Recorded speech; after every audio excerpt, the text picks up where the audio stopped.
जी प्यारियो, सजरी सवेर का सलाम। और आज सुबह सुबह ठंडी ठंडी सुबह है। मौसम जिमें अपना पासा वटिया है और तब्दीली आई है मौसम के विच।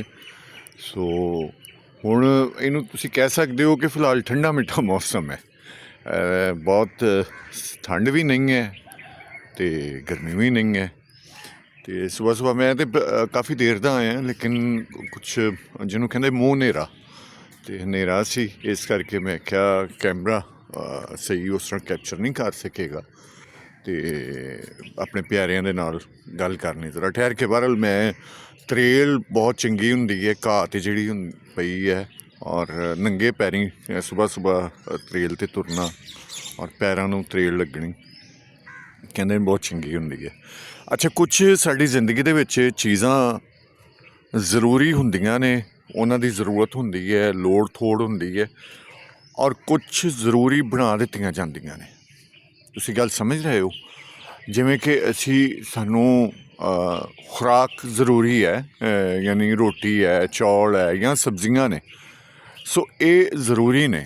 ਇਸੇ ਤਰ੍ਹਾਂ ਜੋ ਕੁਦਰਤ ਨੇ परिंदे पैदा किए ने, जानवर पैदा किए ने, उन्होंने खुराक भी उन्होंने मुताबिक रखी है। जिस तरह तुसी मझ नूं वेखदे हो या कोई भी साडे जिहड़े ताकतवर या साडे असीं जिन्हां नूं पालने आ, जिहड़े जानवरां नूं गोश्तखोर नहीं हुंदे, कई तो असीं जिहड़े गोश्तखोर जानवर भी पालने आ, लेकिन साडे पंजाब दी वसों विच जिवें असीं मझां गावां पालने या भेडां बकरियां पालने तो इस तरह का मैं कह रहा जिन्हों का सानू फायदा भी होंदा, यानी घोड़े पालने असीं या इस तरह कोई पार बरदारी वास्ते जो भी। सो उन्हां दे तुसीं कदी वेखे होणगे दंद जिहड़े घाह पट्ठा खांदे ने, उन्हां दे दंद, उन्हां दी शेप बिल्कुल इंज ही हुंदी है जिवें इंसानां दी है। बंदियां दी, इंसानां दी, ह्यूमनस की जिहड़ी दंदां दी शेप है, बनावट है ना, बिल्कुल जिहड़े घाह खाण वाले ने, गोश्तखोर नहीं है, उन्हां दी बनावट ते इंसानी दंदां दी बनावट बिल्कुल इक्को जिही है। सो इहदा मतलब है कि इंसान नूं गोश्त खाण वाला नहीं बनाया गया।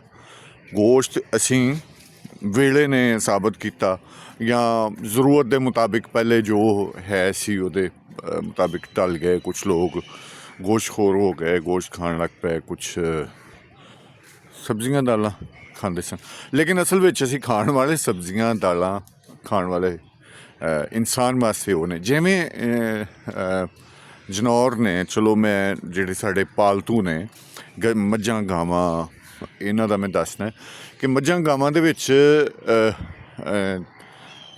जिहड़े जिवें वो छोटे हुंदे दुध पींदे, जिवें इंसानी बच्चे माँ का दुध पींदे ने, फीड करते हैं। पहले तो ये बिल्कुल कॉन्सैप्ट नहीं सी, किसी माँ का दुध ऐसा नहीं सी कि वो कहा जाए कि नहीं जी बच्चे नूं ना दिओ, तो बच्चे अपने मावां के दुध ते ही पलदे सन।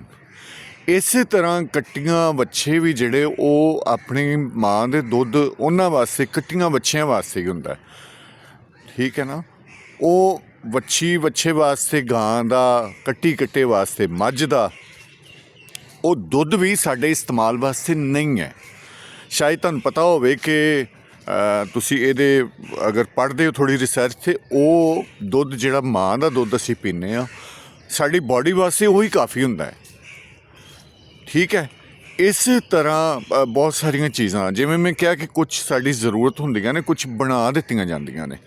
जिवें ड्राई मिल्क डब्बे का दुध है, साडी लोड़ बना दिता गया। वाइटनर है, टी वाइटनर है, साडी लोड़ बना दिता गया। सीड्स, हाँ सीड्स दी बीआं दी गल आई, बी भी परिंदियां वास्ते, परिंदियां दी सॉरी मैं गल करना भुल गया सी। बी जिहड़े असीं हुण बड़ी अहमियत दित्ती जांदी है कि सीड्स जिहड़े ने तुसीं जनाब उन्होंने मुख्तलिफ नाँ दिते जाते हैं, जिया सीड्स से फलां फलां फलां, वो तुसी बी भी इंसाना वास्ते नहीं है, बी परिंदियां वास्ते ने। सो परिंदे बी खा के और इहदी अफजाइश का कारण होंदे ने कि मुख्तलिफ जगह ते जाके जदों वो विठदे ने, विठा करते हैं, तो फिर उत्थे वो बूटे उगते हैं, ਠੀਕ ਹੈ। 20 ਪਰਿੰਦਿਆਂ ਦੀ ਖੁਰਾਕ ਨੇ। ਹੁਣ ਮੈਂ ਤੁਹਾਨੂੰ ਦੱਸਦਾ ਕਿ ਮਲਟੀਨੈਸ਼ਨਲ ਕੰਪਨੀਆਂ ਚੀਜ਼ਾਂ ਨੂੰ ਜਦੋਂ ਵੇਚਣਾ ਚਾਹੁੰਦੀਆਂ ਨੇ ਔਰ ਉਹਦੀ ਮੰਡੀ ਕਿਸ ਤਰ੍ਹਾਂ ਬਣਾਉਂਦੀਆਂ ਨੇ, ਉਹਦੀ ਲੋੜ ਥੋੜ ਕਿਵੇਂ ਬਣਾਉਂਦੀਆਂ ਨੇ ਕਿ ਉਸ ਚੀਜ਼ ਦੀ ਬਕਾਇਦਾ ਖਪਤ ਬਣਾਈ ਜਾਂਦੀ ਹੈ, ਮੰਡੀ ਬਣਾਈ ਜਾਂਦੀ ਹੈ ਜੋ ਉਹ ਬਣਾ ਚੁੱਕੇ ਸਨ। ਜਿਵੇਂ ਕਿ ਜਦੀਦ ਦੁਨੀਆ ਦੇ ਵਿੱਚ ਹੁਣ ਅਗਰ ਤੁਸੀਂ ਵੇਖਦੇ ਹੋ ਕਿ ਸਾਡੇ ਕੰਪਿਊਟਰਸ ਦੇ ਵਿੱਚ ਵਾਇਰਸ ਆ ਜਾਂਦਾ ਹੈ ਔਰ ਉਹਦੇ ਨਾਲ ਸਟਕ ਹੋ ਜਾਂਦੇ ਨੇ ਸਾਡੇ ਕੰਪਿਊਟਰ, ਔਰ ਉਹਦਾ ਅਗਰ ਛੇਤੀ ਚੈੱਕ ਨਾ ਕਰਵਾਇਆ ਜਾਵੇ ਤਾਂ ਡਾਟਾ ਵਗੈਰਾ ਉੱਡ ਜਾਂਦਾ ਹੈ ਸਾਰਾ।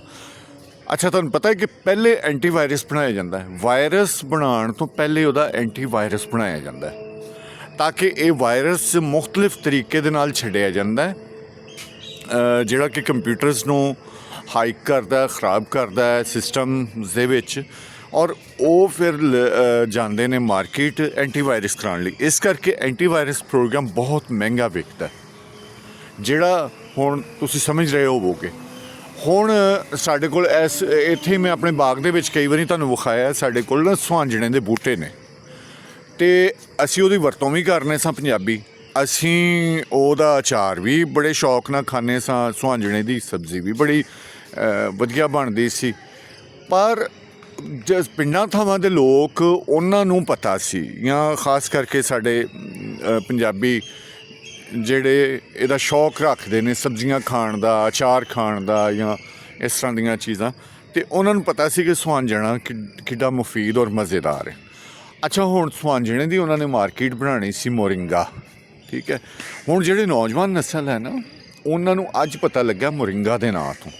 ਉਹਨਾਂ ਨੂੰ ਸੁਹਾਂਜਣੇ ਦਾ ਕੋਈ ਪਤਾ ਨਹੀਂ ਜੇ ਕਿ ਸੁਹਾਂਜਣਾ ਕੀ ਹੁੰਦਾ। ਉਹ ਸਮਝਦੇ ਨੇ ਕਿ ਸ਼ਾਇਦ ਸਾਡੀ ਧਰਤੀ ਦਾ ਇਹ ਰੁੱਖ ਹੀ ਨਹੀਂ ਹੈਗਾ ਨਾ ਸੁਹਾਂਜਣਾ, ਇਹ ਕਿਤੇ ਬਾਹਰ ਦਾ ਹੈ ਔਰ ਇਹ ਤਾਂ ਬੜਾ ਮੁਫੀਦ ਹੈ, ਬਹੁਤ ਜ਼ਿਆਦਾ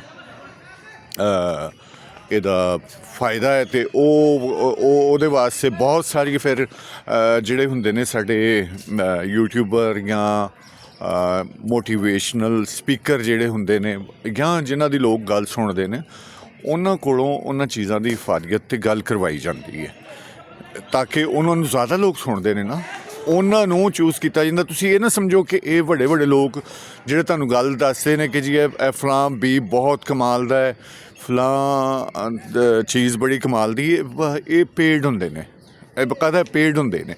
ਇਹਨਾਂ ਨੂੰ ਉਹਦੇ ਵਾਸਤੇ ਕਿਹਾ ਜਾਂਦਾ ਬੋਲਣ ਵਾਸਤੇ, ਔਰ ਪੂਰੀ ਕੰਪੇਨ ਚਲਾਈ ਜਾਂਦੀ ਹੈ ਔਰ ਉਹਨਾਂ ਨੂੰ ਸਕ੍ਰਿਪਟ ਲਿਖ ਕੇ ਦਿੱਤਾ ਜਾਂਦਾ ਜਿਹਦੇ 'ਤੇ ਉਹ ਗੱਲ ਕਰਦੇ ਨੇ, ਠੀਕ ਹੈ ਨਾ। ਸੁਹਾਂਜਣੇ 'ਤੇ ਗੱਲ ਹੋਈ, ਫਿਰ ਸਾਨੂੰ ਦੱਸਿਆ ਜਾਂਦਾ ਜੀ ਡਰਾਈ ਫਰੂਟ ਤੁਹਾਡੇ ਵਾਸਤੇ, ਤੁਹਾਡੀ ਸਿਹਤ ਲਈ ਬਹੁਤ ਅੱਛਾ ਹੈ। ਮੈਨੂੰ ਦੱਸੋ ਤੁਸੀਂ ਤਾਜ਼ਾ ਫਰੂਟ ਕਿਉਂ? ਤੁਹਾਨੂੰ ਤਾਂ ਧਰਤੀ ਦੇ ਉੱਤੇ ਕੁਦਰਤ ਨੇ ਤਾਜ਼ਾ ਫਰੂਟ ਦੀ ਨਿਯਮਤ ਦਿੱਤੀ ਹੋਈ ਹੈ। ਸਾਡੇ ਕੋਲ ਜਿਹੜੇ ਮੁਯੱਸਰ ਨੇ ਤਾਜ਼ਾ ਫਰੂਟ, ਅਸੀਂ ਉਹ ਕਿਉਂ ਨਹੀਂ ਖਾਂਦੇ? ਤਾਜ਼ਾ ਫਰੂਟ ਦੀ ਕਦੀ ਕਿਸੇ ਨੂੰ ਕੰਪੇਨ ਕਰਦਿਆਂ ਸੁਣਿਆ ਤੁਸੀਂ ਕਿ ਤੁਸੀਂ ਸੰਤਰਾ ਖਾਓ, ਤੁਸੀਂ ਮਾਲਟਾ ਖਾਓ, ਤੁਸੀਂ ਦੁਹਾਣਾ ਖਾਓ, ਤੁਸੀਂ ਖਰਬੂਜ਼ਾ ਖਾਓ, ਤੁਸੀਂ ਸੇਬ ਖਾਓ, ਤੁਸੀਂ ਖੁਰਮਾਨੀ ਖਾਓ, ਆਲੂ ਬੁਖਾਰਾ ਖਾਓ?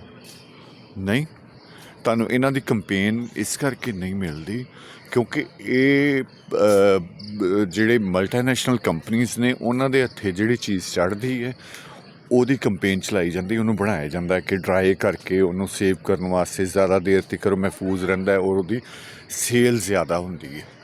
ਸੋ ਇਹ ਜਿਹੜੀਆਂ ਮਲਟੀਨੈਸ਼ਨਲ ਕੰਪਨੀਆਂ ਨੇ, ਇਹ ਆਪਣੀ ਲੋੜ ਦੇ ਮੁਤਾਬਿਕ ਆਪਣੀ ਮੰਡੀ ਬਣਾਉਂਦੀਆਂ ਨੇ।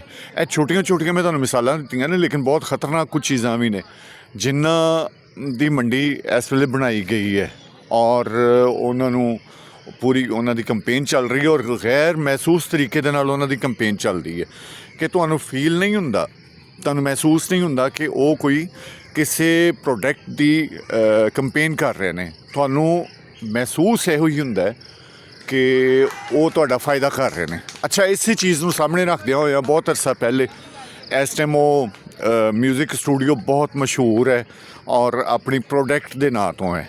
ਬੇਸਿਕਲੀ ਮੇਰਾ ਆਈਡੀਆ ਸੀ, ਜਿਵੇਂ ਮੈਂ ਉਸ ਤੋਂ ਬਾਅਦ ਫਿਰ ਮੈਂ ਫੋਕ ਸਟੂਡੀਓ ਬਣਾਇਆ ਅਤੇ ਮੈਂ ਉਹਨਾਂ ਦੀ ਇੱਕ ਮੀਟਿੰਗ ਹੋ ਰਹੀ ਸੀ ਅਤੇ ਮੈਂ ਉਹਨਾਂ ਨੂੰ ਕਿਹਾ ਕਿ ਤੁਹਾਡੀ ਪ੍ਰੋਡਕਟ ਵੀ ਵਿਕੇ ਔਰ ਤੁਹਾਨੂੰ ਪੈਸੇ ਵੀ ਨਾ ਖਰਚ ਕਰਨੇ ਪੈਣ, ਤੁਸੀਂ ਅਰਬਾਂ ਰੁਪਏ ਆਪਣੀ ਪ੍ਰਮੋਸ਼ਨ 'ਤੇ ਸਾਲਾਨਾ ਖਰਚ ਕਰਦੇ ਹੋ।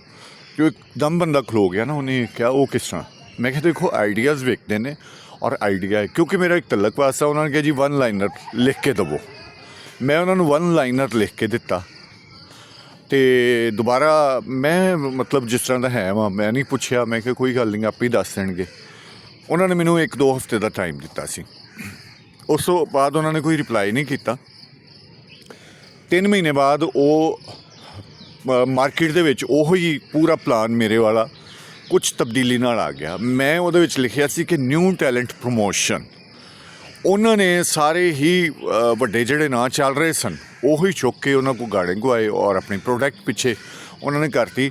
ਹੁਣ ਇਹ ਵੀ ਕਿ ਉਹਨਾਂ ਦੀ ਪ੍ਰੋਡਕਟ ਦੀ ਮਸ਼ਹੂਰੀ ਵੀ ਹੈ ਔਰ ਉਹਨਾਂ ਨੂੰ ਪੱਲਿਓਂ ਪੈਸੇ ਦੇ ਕੇ ਲੋਕ ਉਹਨਾਂ ਦਾ ਮਿਊਜ਼ਿਕ ਵੀ ਖਰੀਦਦੇ ਨੇ। ਸੋ ਇਹ ਆਈਡੀਆਜ਼ ਹੁੰਦੇ ਨੇ, ਲੇਕਿਨ ਮਲਟੀਨੈਸ਼ਨਲ ਕੰਪਨੀ ਦਾ ਤਾਂ ਮਾਮਲਾ ਹੀ ਹੋਰ ਹੈ ਨਾ, ਜਾਂ ਇਹਨਾਂ ਕੰਪਨੀਆਂ ਦਾ ਮਾਮਲਾ ਹੋਰ ਨੇ ਕਿ ਕੋਈ ਨਿਕੰਮੀ ਤੋਂ ਨਿਕੰਮੀ ਚੀਜ਼ ਵੀ ਉਹਦੀ ਇੰਨੀ ਕੁ ਇਫਾਦੀਅਤ ਸ਼ੋਅ ਕਰਕੇ ਤੁਹਾਨੂੰ ਦਿੰਦੇ ਨੇ ਕਿ ਜਿਵੇਂ ਤੁਹਾਡੇ ਸਿਰ 'ਤੇ ਅਹਿਸਾਨ ਕਰਨ ਡੇ ਨੇ। ਤੁਹਾਡੇ 'ਤੇ ਇਹ ਬਹੁਤ ਵੱਡਾ ਅਹਿਸਾਨ ਕਰਨ ਡੇ ਨੇ। ਅਗਰ ਇਹ ਚੀਜ਼ ਤੁਹਾਨੂੰ ਨਾ ਦੱਸੀ ਜਾਂਦੀ ਤਾਂ ਤੁਹਾਡਾ ਬੜਾ ਨੁਕਸਾਨ ਹੋ ਜਾਣਾ ਸੀ। ਗੋ ਕਿ ਉਹ ਚੀਜ਼ ਕਿਸੇ ਕੰਮ ਦੀ ਨਹੀਂ ਹੁੰਦੀ। ਇਸੇ ਤਰ੍ਹਾਂ ਜਿਵੇਂ ਮੈਂ ਤੁਹਾਨੂੰ ਦੱਸਿਆ ਕਿ ਦੁੱਧ ਮਾਂ ਦਾ ਬੱਚਾ ਜਦੋਂ ਪੀ ਲੈਂਦਾ ਤਾਂ ਉਹਨੂੰ ਬਾਅਦ ਵਿੱਚ ਜ਼ਰੂਰਤ ਨਹੀਂ ਹੁੰਦੀ। ਤੁਸੀਂ ਨਿਊਟ੍ਰੀਸ਼ਨ ਜਿਹੜੀ ਲੈਣੀ ਹੈ ਉਹ ਤੁਹਾਡੇ ਕੁਦਰਤ ਨੇ ਤੁਹਾਡੇ ਫਰੂਟਸ ਵਿੱਚ ਰੱਖੀ ਹੈ, ਤੁਹਾਡੀ ਰੋਟੀ ਵਿੱਚ ਰੱਖੀ ਹੈ, ਤੁਹਾਡੇ ਚੌਲਾਂ 'ਚ ਰੱਖੀ। ਅੱਛਾ, ਹੁਣ ਕੀ ਕਿਹਾ ਜਾਂਦਾ ਕਿ ਤੁਸੀਂ ਰੋਟੀ ਨਾ ਖਾਓ। ਫਿਟਨੈਸ ਵਾਸਤੇ ਤੁਸੀਂ ਅਕਸਰ ਵੇਖਿਆ ਹੋਏਗਾ, ਤੁਹਾਨੂੰ ਕਹਿਣਗੇ ਕਿ ਰੋਟੀ ਨਾ ਖਾਓ। ਅਸੀਂ ਮਤਲਬ ਸਾਡੀ ਤਾਰੀਖ ਹੈ, ਅਸੀਂ ਸਦੀਆਂ ਤੋਂ ਇਸ ਅਨਾਜ ਨੂੰ ਹੀ ਖਾ ਰਹੇ ਹਾਂ, ਰੋਟੀ ਖਾ ਰਹੇ ਹਾਂ ਔਰ ਇਸ ਕਣਕ ਤੋਂ ਦੁਨੀਆ 'ਚ ਬੇਸ਼ੁਮਾਰ ਪ੍ਰੋਡਕਟਸ ਬਣਦੀਆਂ ਨੇ। ਔਰ ਸਾਨੂੰ ਕਿਹਾ ਜਾਂਦਾ ਹੈ ਕਿ ਤੁਸੀਂ ਅਗਰ ਫਿਟਨੈਸ ਰੱਖਣੀ ਹੈ ਤਾਂ ਰੋਟੀ ਨਾ ਖਾਓ ਔਰ ਉਹਦੀ ਜਗ੍ਹਾ 'ਤੇ ਸੈਪਲੀਮੈਂਟ ਸਾਨੂੰ ਦਿੱਤੇ ਜਾਂਦੇ ਨੇ। ਔਰ ਤੁਹਾਨੂੰ ਇਹ ਵੀ ਪਤਾ ਹੋਏਗਾ ਕਿ ਉਹਨਾਂ ਸੈਪਲੀਮੈਂਟਸ ਦੇ ਵਿੱਚ ਵੀ ਕਣਕ ਦਾ ਇਸਤੇਮਾਲ ਹੁੰਦਾ ਹੈ, ਲੇਕਿਨ ਜ਼ਾਹਿਰੀ ਤੌਰ 'ਤੇ ਤੁਹਾਨੂੰ ਕਿਹਾ ਜਾਂਦਾ ਕਿ ਤੁਸੀਂ ਇਹ ਨਹੀਂ ਖਾਣਾ, ਤੁਸੀਂ ਇਹ ਸੈਪਲੀਮੈਂਟ ਇਸਤੇਮਾਲ ਕਰੋ। ਔਰ ਆਪਣੇ ਸੈਪਲੀਮੈਂਟ ਵੇਚਣ ਵਾਸਤੇ ਉਹੀ ਪ੍ਰੋਡਕਟ ਮੁਖਤਲਿਫ ਨਾਵਾਂ ਤੋਂ ਇਸੇ ਧਰਤੀ ਦੀ ਇੱਥੋਂ ਦੀਆਂ ਹੀ ਚੀਜ਼ਾਂ ਨੂੰ ਉਹ ਕਰਕੇ ਜ਼ਰਾ ਮੋਡੀਫਾਈ ਕਰਕੇ ਔਰ ਉਹਨਾਂ ਨੂੰ ਵੇਚਿਆ ਜਾਂਦਾ ਹੈ ਸਾਨੂੰ। ਸੋ ਹਮੇਸ਼ਾ ਸ਼ਾਤਰ ਔਰ ਜ਼ਹੀਨ ਦਿਮਾਗ ਆਮ ਸਿੱਧੇ ਸਾਦੇ ਦਿਮਾਗਾਂ ਨੂੰ ਖਰੀਦਦਾ ਕਿਸ ਤਰ੍ਹਾਂ ਹੈ ਕਿ ਉਹ ਆਪਣੇ ਤਾਬੇ ਕਰ ਲੈਂਦਾ ਹੈ। ਜੋ ਉਹ ਗੱਲ ਕਰਦੇ ਨੇ ਉਹਨਾਂ ਨੂੰ ਹੀ ਉਹ ਜਿਹੜੇ ਸਿੱਧੇ ਜਿਹੇ ਦਿਮਾਗ ਨੇ ਉਹ ਠੀਕ ਸਮਝਦੇ ਨੇ। ਲਿਹਾਜ਼ਾ ਬਹੁਤ ਸਾਰੀ ਪ੍ਰੋਡਕਟਸ, ਬਹੁਤ ਸਾਰੀ ਤੁਹਾਡੀ ਫਿਟਨੈਸ ਦੇ ਮਾਮਲਾਤ ਉਹਦੇ 'ਤੇ ਇਹ ਤੁਹਾਨੂੰ ਕੁਰਾਏ ਪਾਉਂਦੇ ਨੇ, ਖਾਣ ਪੀਣ ਦੇ ਮਾਮਲੇ 'ਚ ਕੁਰਾਏ ਪਾਉਂਦੇ ਨੇ। ਸੋ ਅੱਜ ਦੀ ਇੰਨੀ ਕੁ ਗੱਲ, ਬਾਕੀ ਇਸੇ ਹੀ ਮੌਜੂ ਨੂੰ ਲੈ ਕੇ ਆਪਾਂ ਟੁਰਾਂਗੇ ਅੱਗੇ। ਅਤੇ ਸਾਵਾਂ ਕੀਤੀ ਵਫਾ ਰਵੇਗਾ ਸਾਥ ਤੁਹਾਡਾ ਅਤੇ ਮੇਰਾ। ਰਾਤੀ ਆਪਾਂ ਰੇਡੀਓ 'ਤੇ ਵੀ ਮਿਲਣੇ ਆ ਅਤੇ ਕੱਲ੍ਹ ਸੁਬਾਹ ਮੁਲਾਕਾਤ ਵੀ ਹੋਏਗੀ। ਰੱਬ ਰੱਖਾ।